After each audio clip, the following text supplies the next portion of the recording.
umaga po.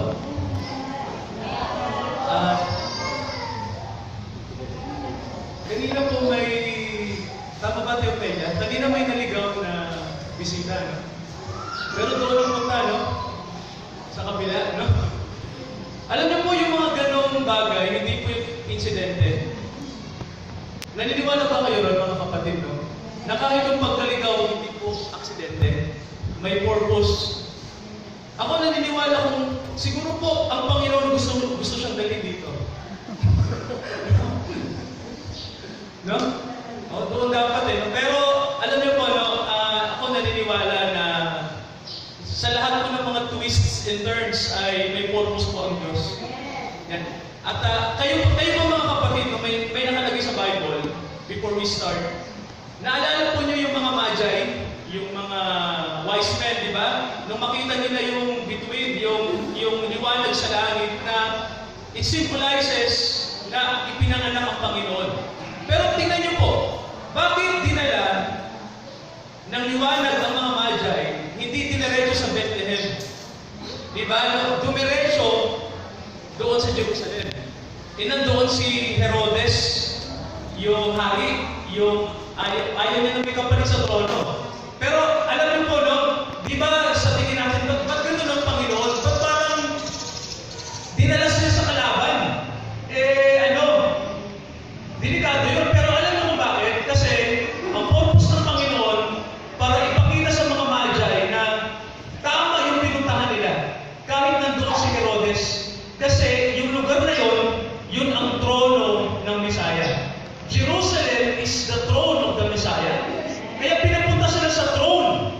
Mga kapatid, no, kaya hindi incidente yun. No? Pinakita sa kanila, ito ang pag-aharian ng Messiah. Kaya mga kapatid, no, naniniwala tayo dyan.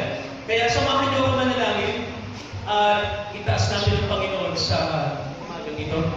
Ama, pagpalain niyo po ang UCCM sapagkat ito po ang church na kung saan ang inyong salita ay patuloy pong tinanggap at patuloy dito, Ama, na pinag-aaralan namin, sinisikap namin na unawain ang inyong mga salita. Kaya, bless the brethren. Bless everyone, Ama. Ngayon pong taong ito, 2018, ipinagdiwang ng aming church, ng inyong church, dito po sa Malolos, ang ika-50 anniversary ng UCCM.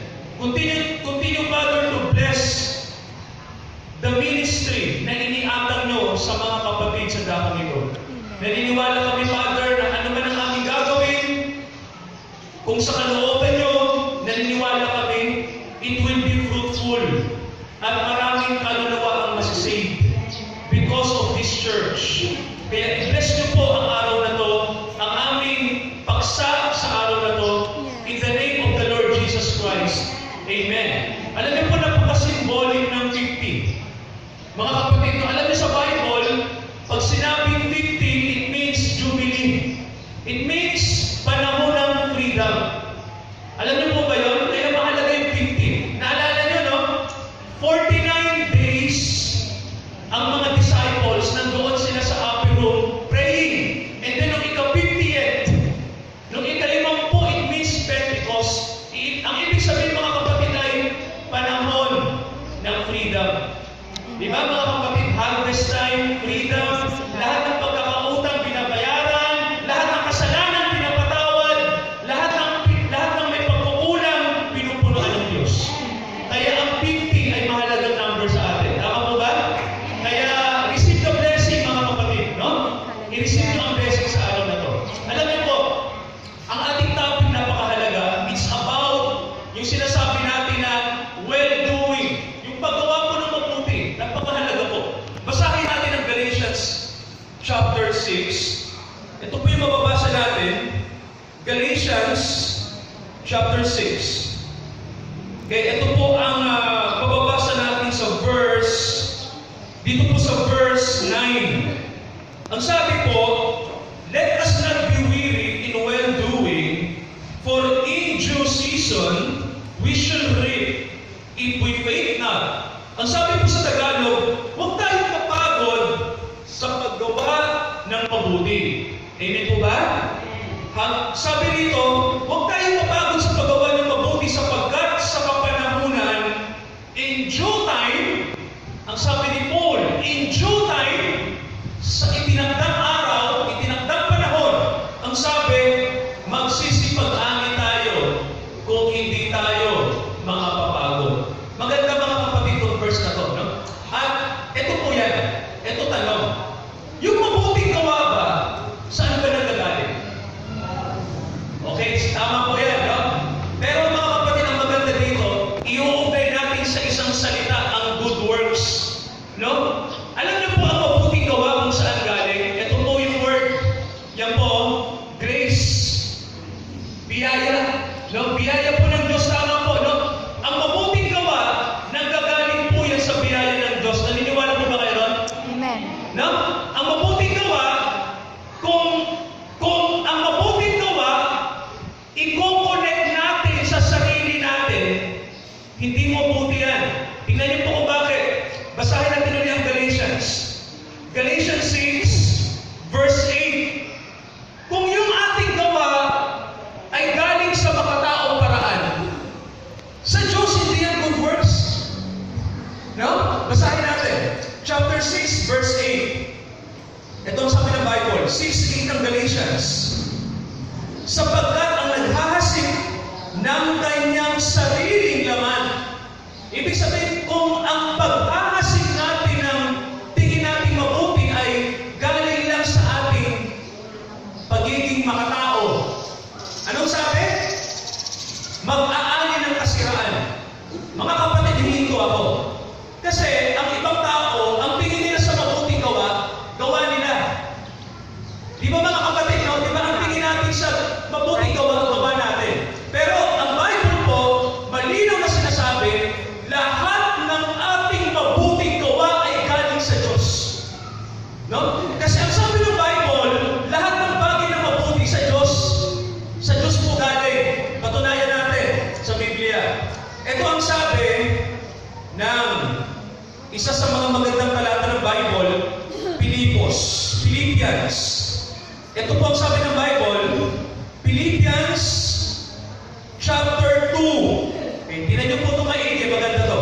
Philippians 2, 12 to 13. Pakinggan niyo po ito. Ang sabi dito, mga minamahal, kung paano ang inyong laging pagsunod. Anong sabi ng Bible? Ang sabi dyan, always obeyed. Ang sabi dito, hindi lamang sa harapan ko, kundi pagkus pa ng ako'y wala na. Ang sabi ng Bible, lupusin ninyo ang gawain ng inyong sariling pagkaligtas na may takot at panginginig. Babasahin natin sa English. Ang sabi nito, beloved, you have always obeyed. Sabi nito ni Pablo, mga kapatid, salamat. Sumusunod kayo sa Diyos. Sabi ni Pablo rito, salamat, brothers and sisters, sumusunod kayo sa Diyos. Pero anong sabi ni Pablo? Ang sabi ni Pablo rito, ito yung maganda. Hindi lamang sa harapan mo, kundi pagkos ngayong ako'y wala na. Alam niyo po, ang pagsunod sa Diyos, ganito po yan. Kung wala na ba ang mga leader, kung wala na, halimbawa si pastor walang tigapanguna, wala na pong susunod. Ganun ba ang attitude natin? Naintindihan niyo mga kapatid, kasi ganito, minsan, madalas, sumusunod tayo kasi pinasusunod tayo. Pero hindi na tayo marunong sumunod kung wala na yung nagpapasunod. Pero di ba sabi ng Bible, sumunod tayo sa Diyos kahit wala yung leader? Di ba? Gawin natin yung tama kahit walang nag-uutos. Di ba parang ganito? Gagawa pa tayo ng tama kasi inutos? O gagawa tayo ng tama kasi tama yun? Naintindihan nyo? No? Hindi natin kailangan utusan pa kung tama naman yung gagawin mo. So do it. Di ba mga kapatid, sabi ni Paul, gumawa kayo ng pagsunod, lalo pa man, wala na ako. Yun, no? So, ganun pala ang attitude ng Kristiyano.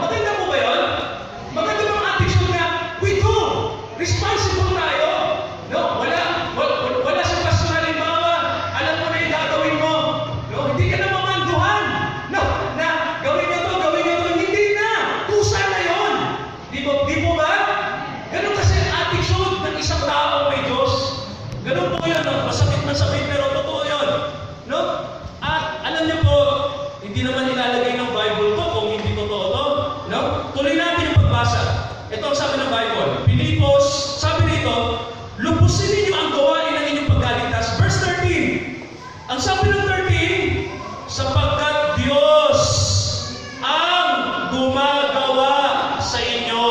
Ang ganda mo ba? No? Sabi ng Bible, it is God which work in you.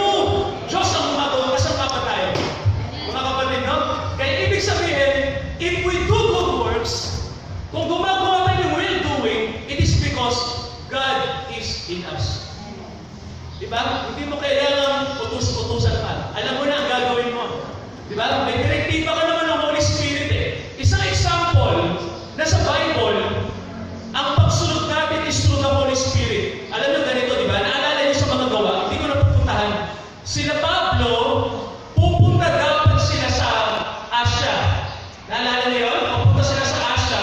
And then one time, nang nasa isang lugar sila sa bandang Turkey, biglang, ang sabi ng Panginoon, nagtataka sila, gusto nilang mamaral sa Asia, maraming hadlang. Naranasan niyo na ba yun? May gusto kayong gawin, alam mo sa Diyos, pero may hadlang. Ako naranasan ko yan na, nung nandito pa ako sa Malolos, pastor ako dito, no, sa UCP. May mga bagay na ako gustong gawin, kasi may mga nagagawa na tayo eh. Sabi ko, Lord, gagawin ko to, gusto ko to. Nagtataka ako, kahit na anong gawin ko may hadlang. So, nangyari sa akin yan, sa Bible nangyari yan, no? Yung pala, one time, nang si Paul natutulog si Pablo. Nagpakita ang Panginoon, di ba? May isang lalaking tiga Macedon, no, tiga Grecia, tiga Greece, ang sabi sa kanya, help us. Kaya pala, maraming pagkakataon, pinipigilan sila Pablo, kahit sa isip nila, tama ang kanilang gagawin. Mabuti yun eh. Yung pala, ang gusto ng Diyos, dito sila igiya sa kabila. Dito kayo pumunta sa Europe, huwag sa Asia. Kumbaga, ang will natin, kahit tama ang ating iniisip, alam niyo, ang pinakamaganda pa rin gabay. Sino po ba? Hindi ang sarili natin. Tama mo ba? Ang Holy Spirit. Tama sila Pablo kasi decision na nila yun eh. Diba? Kahit siya apostol, at siya'y matalinong mangangaral, tao pa rin siya na pwede magkamali. Gusto niyo pumunta ng Asia.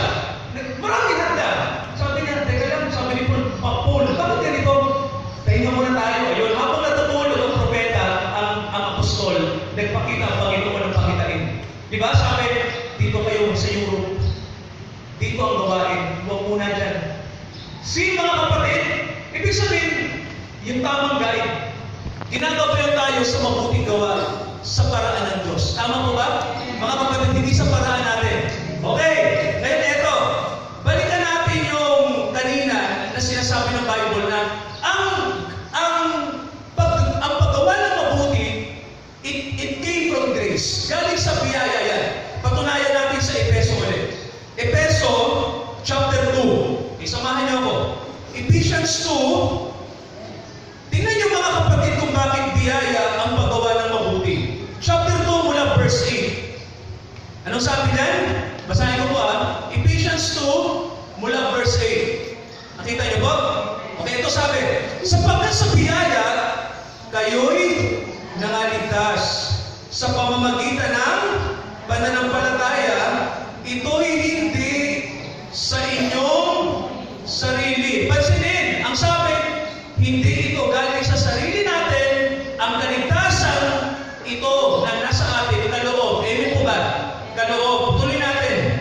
Verse 9, hindi sa mga gawa upang ang sino man ay huwag magmapuri. Ano? Ano yung sinasabi ni Pablo dyan na yung biyaya hindi sa gawa? Kanino gawa yung tinutukoy? Gawa natin. Tama ba? Mga kapatid, kung sarili nating pagsisikap ang pagkaligtas, hindi na kailangan mamatay ni Kristo sa cross. Diba? Yung tinutukoy niyang hindi sa gawa, yung gawa natin. Yung pwede natin ipagyabang sa Diyos na papasukin mo ko sa langit doon, ginawa ko na pagkumpisay. So, hindi yun, no? Kundi biyaya. Ngayon, pansinin, may gawa ba na niliti mo sa Diyos? Ito po, basahin natin ulit. Ang sabi ng verse 10, sapagkat tayo'y kanyang gawa. Tingnan niyo po, tayo'y kanyang gawa. Ibig sabihin po,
Ngayon, ito yung sikapin natin, mga kapatid, no? Na malaman natin, Lord, ano po kayong nais niyong gawin ko?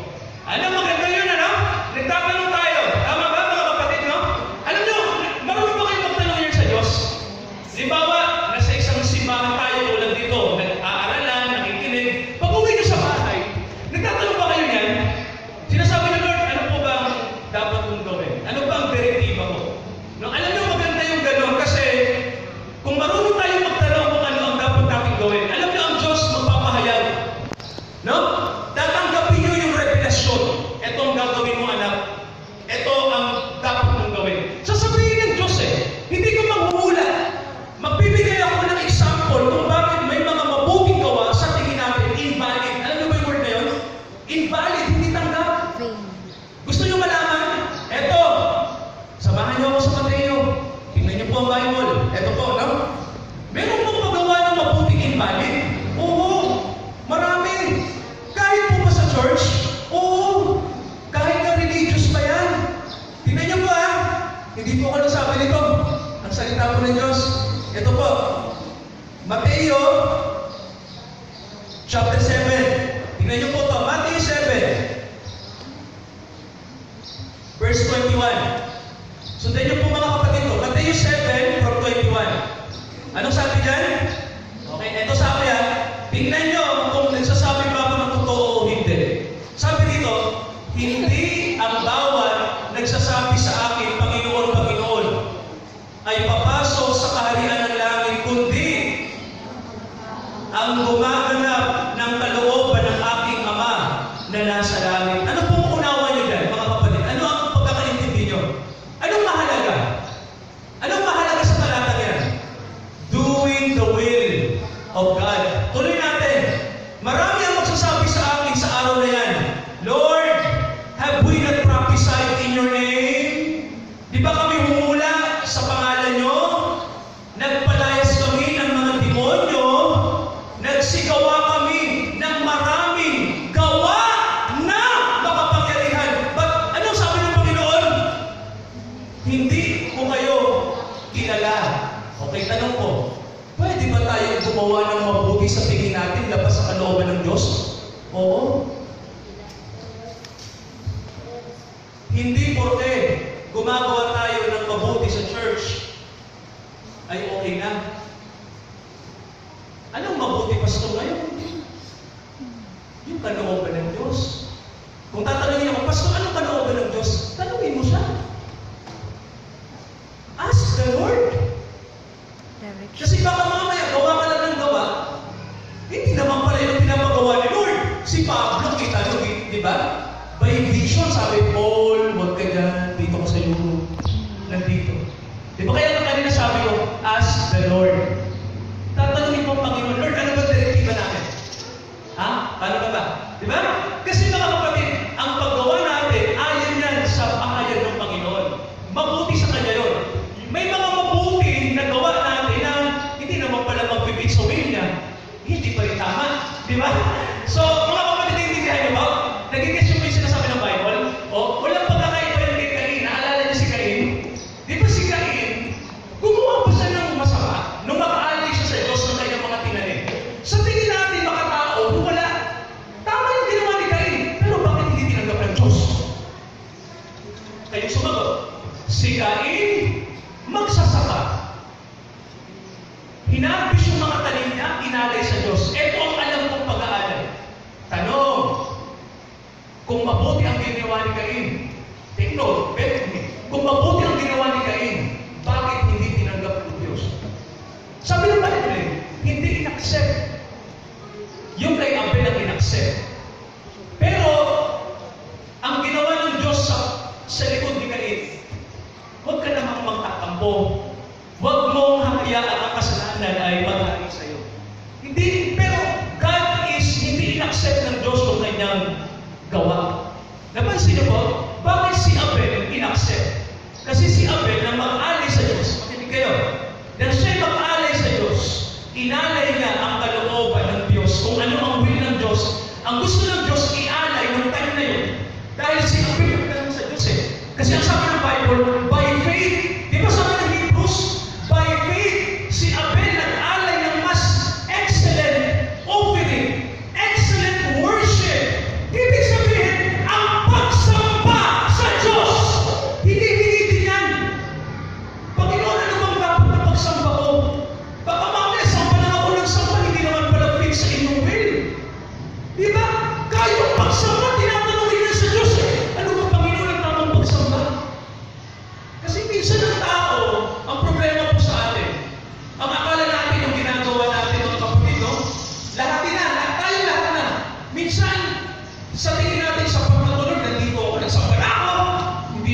nakikinig.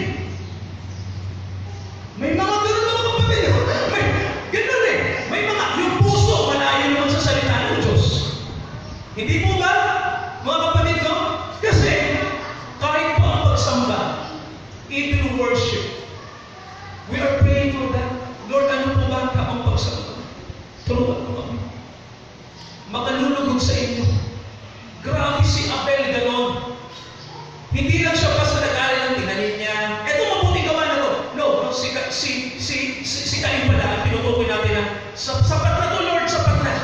Pero si Abel, iba. Si Abel, inalay niya kung ano ang direktiba ng Panginoon. Bakit kordero ang inalay ni Abel? Nakita niya yung sinasabi ng Bible. Wala pong Bible nun, pero ang Bible ni Abel ay ang pahayag. Ano ang sabi? Ano ba ang simbolo ng kordero, ng lamb? Nag-aalis. Di ba mga kapatid, no? Yung tinanim ni Cain, hindi mag-aalis ng kasalanan ng salibutan, yung mga dahon. Mag-aalis ba ng kasalanan ang dahon? Yung palay? Nakita niyo lang, tama si Abel. Kung ako, Diyos, tatanggapin ko yung tamang pagsamba. Bakit ko tatanggapin ko kahit mabuti ko sa tingin niya? Hindi naman ako. Mga kapatid ko, ang mabuting gawa, alam natin, galing yan sa direktiba ng Diyos. Amen mo ba? No? Hindi tayo gagawa ng mabuti kasi sa alam lang natin. We do good kasi ang sabi ng Bible, ang mga ginagawa natin is spiritual na mga bagay. Balikan niyo yung Galatians 6. Ito ang sabi ng Bible. Tingnan niyo mga kapatid, if we will read for the second time, Galatians 6. Tingnan niyo po, Galatians 6 ulit. At ito ang sabi ng Bible tungkol sa ating pagtatanim. Sabi dito, verse 8, ang nag-aasik ng kanyang sarili, mag-aani ng kasiraan.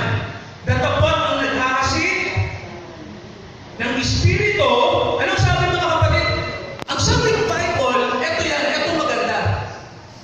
Kapag gumagawa tayo ng mabuti, yan ay valid kapag yan ay mga gawang espiritual. Okay, kasi may mabuting gawa na galing lang sa paraan ng tao. Tama ba? Ayon sa Biblia, no? May mabuting gawa, paraan lang ng tao.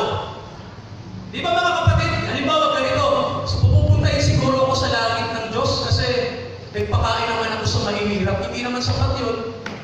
Magpakain ka sa mahirap, hindi sapat. Magpakain ka sa gutom, hindi pa rin sapat. Magandang gawin yun. Gusto ng Diyos yun eh. Pero hindi pa rin yun sapat. Naintindihan nyo? Paraan ng tao yun. Ang tawag doon, sa laman. Gawa ng laman. Mabuti pa rin. Pero hindi yung sapat. Alam niyo ba yung word na hindi sapat? It's not enough. Hindi yan enough para masig tayo. Ang sabi ng Bible, ang enough sa Diyos, kung galing sa biyaya, yun ay enough. Kasi why? Galing nga sa Diyos eh. Ang galing sa Diyos, perfect. Amen ba ron? Mga kapatid, pag galing sa tao, imperfect. Tatanggap pa ang Diyos ng imperfect sa langit. Kailangan perfect. Naintindihan nyo? Heaven is a perfect place. Salvation is perfect according to Hebrews. Alam niyo ba yung kaligtasan tinanggap natin? Perfect yan. Yung ginawa ng Panginoon sa cross, it's a perfect thing. Walang pagkukulang sa Diyos. Wala. Lahat ng kanyang ginawa, maliit, malaki. It's perfect. Pero pag galing sa tao, imperfect yan. Kaya ang sabi ng Bible, so spiritual things. Ang itinatanim natin mga bagay na spiritual. Dahil ang aanihin natin, eternity. Amen po ba ron?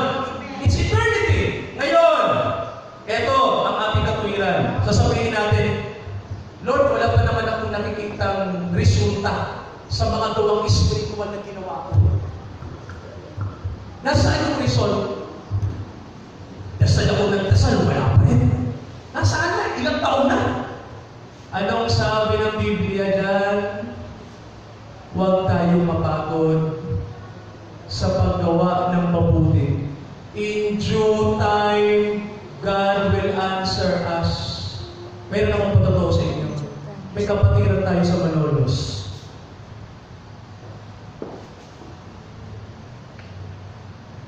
Nag-Bible study kami sa kanila, sa bahay nila, dito lang sa Atlag. And then, nung maghiwalay kami, nung inihatid kami ni Mrs. dyan sa may Bukawi, ang sabi ng kapatid, Pastor, ipag-pray niyo kami. Kailangan namin ng vehicle. Ipanghatid sa inyo pag may gawain. Ang sabi ng asawa ko, nagdeklara siya, sa kalooban ng Panginoon, sa biyaya ng Panginoon, magkakasasakyan kayo. Alam niyo po, ilang buwan lang mahal? Ilang ano lang yata? 1 month? 3 weeks. 3 weeks? Nag-text sa akin, Pastor, yung deklarasyon niyo, nangyari. Ang laki-laki doon sa text ng mukha, yun ang nakita, yung smiling. May answered prayer kami, Pastor. Meron kayong sinabi sa amin na nangyari. Ang saya ng mukha. Sabi ko, ano yung answered prayer? Marami kami pinagpipray sa inyo. Sabi sa akin sa text, hulaan niyo po. Ito yung matagal na namin minimiti. Tinutuo po ng Panginoon. Hinulaan mo na. Sabi ko, alam ko na yan. Sasakyan ano? Nagkaroon sila ng bagong sasakyan. Ngayon mga kapatid, ito, no? Walang gastos na 5. Material lang naman yun. Pero, sa totoo lang, sa mga bagay na yan, nakikita nyo yung Diyos kung paano sumagot. Yes. Di ba? Nakita nyo mga kapatid, no? May mga pagsagot ng Diyos na mabilis eh. Tama ba? Pero may mga pagsagot ng Diyos na medyo matagal at matagal. Pero ito lang ang issue. Ang Diyos ba, hindi ba siya sasagot sa hinahin ng kanyang mga anak na yung sumagot? Hindi ba niya iintindihin yung ating mga prayers? Alalahanin niyo si Abraham ng pangakuan ng Diyos, bibigyan kita ng lahi, sindangan ng bituin sa langit. Anong edad ni Abraham? 75. Si Sarah, 70. Ito tanong, may regla pa ba yun? May regla pa ba ang 70 babaeng edad? Hindi lang natin alam, no? Pero hindi ko alam. Yung panahon na yun, meron pa. Di ba mga kapatid, ang pangako ng Diyos, ibinibigay niya sa mga bagay na parang, ha? Paano? How come? Pero ganun eh. God works in mysterious ways. Yun ang gusto ng Diyos eh, na we believe in the impossible. Kasi Diyos nga siya eh. Paano pa saan kung naging Diyos ng Diyos? Kung hindi niya kayo gawin ang mga bagay na lampas sa ating unawa. Di ba mga kapatid, yun yung sinasabi natin, nagtiwala pa rin si Abraham. Di ba kaya sabi ng Bible, kinalugdan ng Diyos si Abraham, di ba? It pleased the Lord kasi naniwala si Abraham sa imposible. He believed. Di ba mga kapatid, naniwala siya eh. Na yun ang sabi ng Diyos eh. Alam na ganito yan. Pag sinabi ng Diyos, tandaan nyo, totoo yan. Di ba mga kapatid, tanggapin nyo, accept it. Ako pag sinabi ng Diyos sa akin, tinatanggap ko yan. Yes, when God declares blessing, huwag na kayong magpatumpik-tumpik pa. Tanggapin nyo na. Ganun mga kapatid, accept it. Pastor, wala pa eh. Matagal eh. Tanggapin mo lang, paniwalaan mo. Diyos ang bahala. Salita niya yan. Sino pang responsable sa kanyang salita? Ikaw o ang Diyos? Ang Diyos? Salita niya yun eh. That is His word. Hindi naman atin eh. Di ba mga kapatid? That's why, mga kapatid, doing good is obeying the voice of God. Knowing the grace of God. And ito yung sinasabi natin, following the Spirit of God. Ang lahat ng bagay na yan, ang tawag dyan ng Bible, we are His workmanship. Pinakamabuting gagawin natin sa buhay na ito. Sumunod sa kalooban ng Diyos. Purihin ang Panginoon mga kapatid. Okay. See you next month ulit. Okay? Let us pray. Let us pray. Father, i-bless niyo po ang UCCM, mga kapatid namin. Huwag kaming manghinawa sa paggawa ng mabuti. Huwag kaming manghinawa sa prayer. Huwag kaming manghinawa sa Bible study. Huwag kaming manghinawa to read the Word, to listen, makinig. Huwag kaming manghinawa, magpawasto sa inyo. Huwag kaming manghinawa, huwag kaming mapagod, sapagkat in due time, you will answer our prayers. Salamat po na ang mabuting gawa ay galing sa biyaya. Salamat, Ama, kaya kami nakagagawa ng mabuti. We do well-doing. It is because of your grace in us. Kaya ngayong umagang ito, bless the brethren, bless everyone. Gumawa kami ng mabuti ayon sa inyong direktiba, Ama. Gawin namin ang tama. Hindi na namin kailangan pa turuan ng tao sapagkat kung wala ang mga pinuno namin, we could do what is good to the church sa ministry. Meron namang leading sa amin ng Holy Ghost kung ano ang gagawin namin. It's not by our own will. Sometimes, gumagawa kami ng mabuti sa tingin namin dahil tingin namin yun ang mabuti. Pero iba ang ako, kayo mismo ang nag-reveal. Matuto kami na mag-submit dahil ang pinakamabuti na magagawa namin is to obey your voice. Yes, To obey our pastors, to obey most of all the Supreme Pastor, the Holy Spirit. Hallelujah. Kaya thankful kami, Father, na ang pagsunod, ang maunawaan ng inyong biyaya, napakagandang bagay para makagawa kami ng mabuti. We are sowing the good deeds of the Spirit. When time will come, we will reap what we sow. Aaningin namin ang aming itinanim. Mga bagay na mabuti na kalulugod sa inyo. Bless us, Father, in the name of the Lord Jesus Christ. Amen.